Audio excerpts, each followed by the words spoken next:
Барша қазақстандықтар тезірек көрсін және сақ болсын. Сәлеметсіздер ме қымбатты көрермен, біздің арнамызға қош келдіңіз. Әлемде және Қазақстанда болып жатқан жаңалықтар ең біріншілерден болып біліңіз келсе, арнамызға жазылып лайк басып ұнатпаңыз. 5 ақпанда магнит дауылы болады. Магнит дауылдарының күші 5 балдық шкала бойынша бағаланады.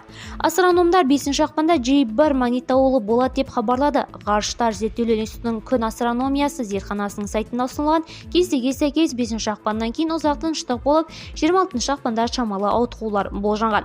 Магнит дауылдарының күші 5 балдық шкала бойынша бағаланады. J1 дауылы әлсіз болып саналады. Дегенмен ауа райына тәуелді адамдар мұны сезінеді.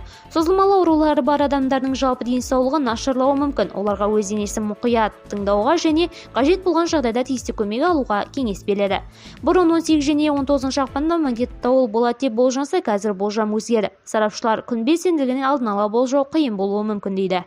Видеомыз кеңінен таралып, барша қазақстандықтар сақ болу үшін лайк басып жақындарыңызға таратуды ұмытпаңыз. Алайда жақсылық тарату оны жасаумен тең екенін ұмытпайық.